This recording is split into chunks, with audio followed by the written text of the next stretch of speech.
नमस्कार मेरे विद्यार्थी मित्रों, क्लास 11 से आज का हमारा पाठ है आलो अंधारी, हिंदी वितान चैप्टर नंबर 3। चलिए इसके जितने भी महत्वपूर्ण प्रश्न उत्तर हैं उन पर डिस्कस कर लेते हैं। पहला प्रश्न है, पाठ के किन अंशों से समाज की ये सच्चाई उजागर होती है कि पुरुष के बिना स्त्री का कोई अस्तित्व नहीं है? क्या वर्तमान समय में स्त्रियों की इस सामाजिक स्थिति में कोई परिवर्तन आया है? तर्क सहित उत्तर दीजिए।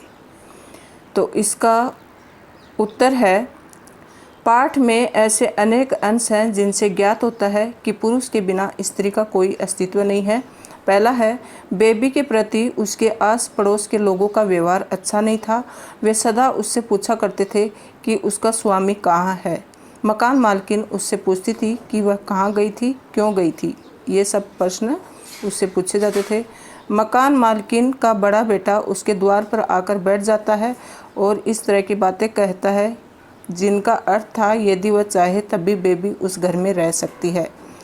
तीसरा है, कुछ लोग जानबूझकर उसके स्वामी के विषय में प्रश्न पूछा करते थे, इसी बात पर उसे ताने देते या छेड़ते थे। लास्ट है, जब झुग्गियों पर बुलडोजर चलाया गया तो सभी अपना सामान समेटकर दूसरे घरों में चले गए, पर अकेली बच्चों के साथ खुले आसमान के नीचे बैठी रही। उपयुक्त अंशों से स्पष्ट होता है कि पुरुष स्त्री पर ज्यादती करे तो भी पूरे समाज की ज्यादतियों से बचने का एक सुरक्षा कवच तो है ही। वर्तमान समय में स्त्रियों की स्थिति में काफ़ी बदलाव आया है। शिक्षा के कानूनों के कारण स्त्रियों की आमदनी में बढ़ोतरी हुई है। अब वे अकेली रहकर भी जीवन यापन कर सकती हैं। तो आपने देखा कि बिना पति के औरत की स्थिति हालत कितनी ख़राब होती है। समाज उसको किस दृष्टि से देखता है। वह अकेले बाहर जाती है तो भी उस पर सवाल खड़े हो जाते हैं कि वह बाहर क्यों गई थी, कहाँ गई थी इत्यादि। चलिए दूसरा प्रश्न है, अपने परिवार से तातुस के घर तक के सफ़र में बेबी के सामने रिश्तों की कौन सी सच्चाई उजागर होती है? तो उत्तर है, बेबी के अपने परिवार में माता पिता, भाई भाभी, बहन आदि सभी थे, पर नाम के ही थे। बिना सोचे समझे एक 13 वर्ष की लड़की को अधेड़ पुरुष के साथ बांध दिया गया। मुसीबत के समय भी भाइयों ने उसे सहारा नहीं दिया, यहाँ तक कि माँ की मृत्यु की सूचना भी नहीं दी गई। ये खून का रिश्ता रखने वाले लोगों का हाल था। इधर तातुस जैसे सहृदय मनुष्य बेबी के दुख दर्द को समझकर उसे अपने घर में आश्रय देते हैं। उसके बच्चों की देखरेख, उनके लिए दूध, दवा, स्कूल आदि की व्यवस्था करते हैं। बेबी के स्वास्थ्य का ध्यान रखते हैं। उसके बड़े बेटे को खोज कर लाते हैं। वास्तव में उन्होंने जैसा व्यवहार किया ऐसे बहुत कम उदाहरण हैं। ये बताते हैं करुणा, दया और स्नेह के संबंध खून के रिश्तों से कहीं बढ़कर होते हैं। तो देखो, खून के रिश्ते से भी बढ़कर जो अपने रिश्तेदारी दूसरों के साथ होती है, स्नेह के बंधन, वो ज़्यादा अधिक बढ़कर होते हैं। प्रश्न नंबर 3, इस पाठ में घरों से काम करने वालों के जीवन की जटिलताओं का पता चलता है। घरेलू नौकरों को और किन समस्याओं का सामना करना पड़ता है? अच्छा प्रश्न है। आप भी आसपास के जीवन में देखते हैं कि किस तरह से नौकरों के साथ सलूक किया जाता है। घरेलू काम जो करने आते हैं नौकर, उनको किस दृष्टि से देखा जाता है। इस पाठ में घरेलू नौकरों के घरों में काम करने वालों के जीवन की निम्नलिखित जटिलताओं का पता चलता है।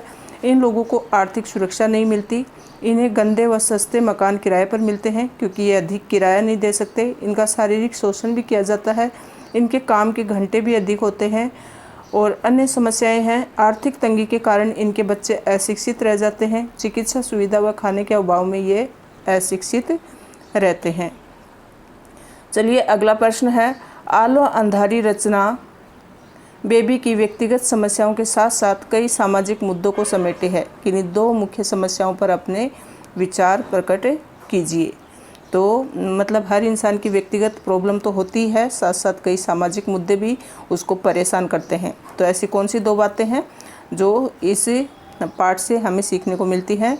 तो आलो अंधारी एक ऐसी कृति है जो बेबी हालदार की आत्मकथा होने के साथ साथ हमें एक अनदेखी दुनिया के दर्शन करवाती है।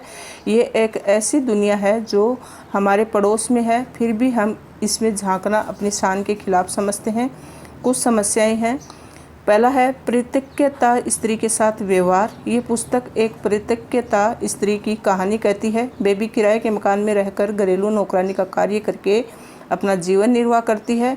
समाज का दृष्टिकोण उसके प्रति स्वस्थ नहीं है। स्वयं औरतें ही उस पर ताना मारती हैं। कृतज्ञता मतलब जिसका पति नहीं हो। हर व्यक्ति उस पर अपना अधिकार समझता है तथा उसका शोषण करना चाहता है। उसे सदा संदेह की दृष्टि से देखा जाता है। सहायता के नाम पर उसका मजाक उड़ाया जाता है। दूसरा है स्वस्थता का अभाव। संसाधनों के अभाव में घरेलू नौकर गंदी बस्तियों में रहते हैं। शौचालय की सुविधा न होना, पानी का अभाव, पानी का जमाव, कूड़े के ढेर आदि के कारण बीमारियां फैलती हैं। सरकार भी इन्हें उपेक्षित करती है, मतलब सरकार भी इन पर ध्यान नहीं देती है। अगला प्रश्न है, तुम दूसरी आशापूर्ण देवी बन सकती हो। जेठू का ये कथन रचना संसार के किस सत्य को उद्घाटित करता है? तो रचना संसार और उसमें रहने वाले लोगों की अपनी एक अलग ही जीवन शैली है। ये लोग लेखन कार्य के लिए सारी रात जाग सकते हैं और जगाते हैं। तुम दूसरी आशापूर्ण देवी बन सकती हो। जेठू का ये कथन बेबी को यही बात समझाने के लिए था।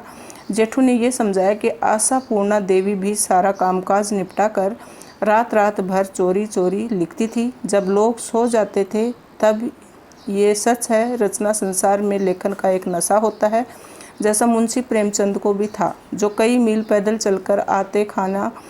खाने पीने का ठिकाना न था, फिर भी डिबरी की रोशनी में कई घंटों बैठकर लेखन कार्य करते थे। ऐसी ही बेबी हालदार ने भी किया। जब सारी जुगी बस्ती सो जाती तब वह लेखन कार्य करती थी। देखो, जुनून और लगन एक ऐसी चीज़ है, अगर इंसान ठान ले, उसके अंदर जुनून आ जाए कि ये मुझे करना है, तो वह कैसे भी अपना समय निकाल लेता है। वह कभी ये नहीं कहता कि मुझे समय नहीं मिला। इंसान चाहे तो कभी भी अपना कार्य निपटा सकता है। बेबी की ज़िंदगी में तातुस का परिवार न आया होता तो उसका जीवन कैसा होता? कल्पना करें और लिखें। ये तो बहुत ही अच्छा प्रश्न है। पूरा का पूरा पाठ का सारांश इसी पे टिका है कि अगर तातुस नहीं होते तो बेबी की हालत क्या होती। चलिए देख लेते हैं। बेबी के जीवन में तातुस एक सौभाग्य की भांति है। तातुस जैसे लोग सबको नहीं मिलते। यदि वे बेबी के जीवन में ना आते तो बेबी स्वयं कभी अपनी क्षमता को पहचान न पाती। उसी गलीच माहौल में बेबी नरक भोगती रहती, घर घर झाड़ बर्तन करती घूमती रहती। जो लोग उसे बुरी नज़र से देखते थे उनका शिकार हो जाती।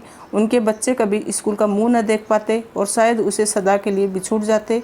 उसका बड़ा बेटा कहाँ काम कर रहा है, ये तातुसी तो है जो खोज कर लाए थे। वह भी घृणास्पद अज्ञात कुचक्कर के जीवन में कहीं खोकर रह जाती। हमें अपनी आत्मकथा पढ़ने का अवसर न मिल पाता।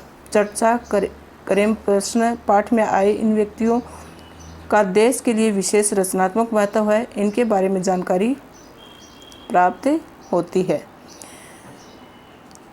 अन्य महत्वपूर्ण प्रश्न है, ये भी देख लेते हैं। बेबी के लिए तातुस के हृदय में माया है, ऐसा किन बातों से बेबी को महसूस होता है?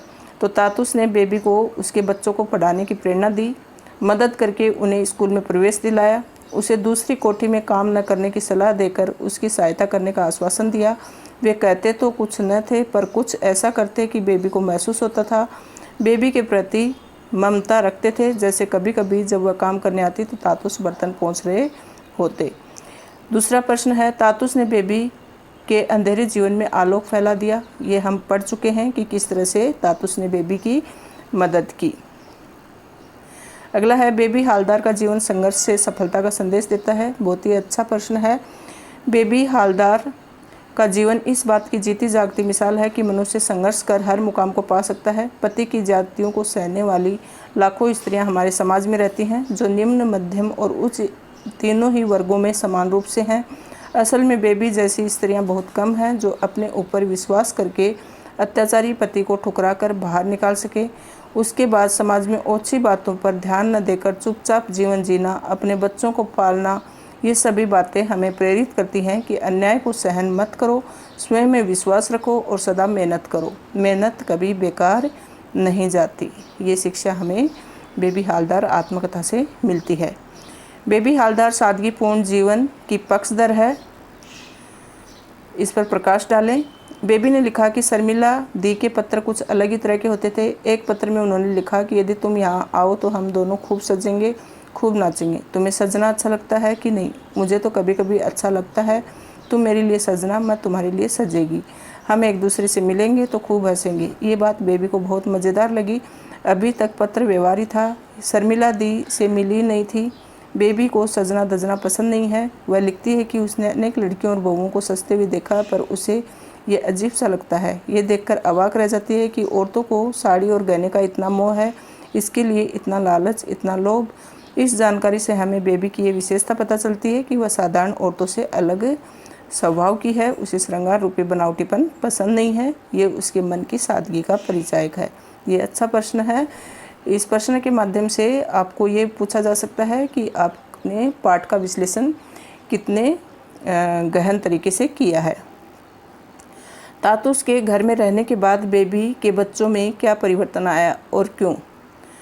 तो तातुस के घर आने से पूर्व बेबी के बच्चे इधर उधर भागते रहते थे। वे जरा जरा सी बात पर रोना चिल्लाने लगते थे, बेवजह घूमने की बातें करते थे, लेकिन अब सब नहीं करते थे। वे सारी आदतें छूट गई थी। अब उनकी पढ़ाई भी ठीक चल रही थी। कई प्रकार के प्रश्न प्रतिक्रियाएं पहले नहीं होती थी। इसका कारण ये था कि पहले घर घर काम की तलाश या काम करती हुई घूमने वाली बेबी को अब अपने बच्चों के लिए समय मिलने लगा। अच्छा माहौल भी मिल गया। स्कूल जाकर पढ़ाई भी करने लगे और सभ्य लोगों को देखते और सुनते भी थे। बेबी हालदार के चरित्र की विशेषताएं बताएं। ये भी प्रश्न बहुत अच्छा है। तो बेबी हालदार कैसी थी? एक सामान्य लड़की थी, 13 वर्ष की, और 13 वर्ष की आयु में जब वह 7वीं कक्षा में पढ़ती थी तो उसका विवाह अपने से दुगुनी उम्र के व्यक्ति से कर दिया गया। जीवन की सबसे संवेदनशील उम्र में वह 3 बच्चों की माँ बन गई।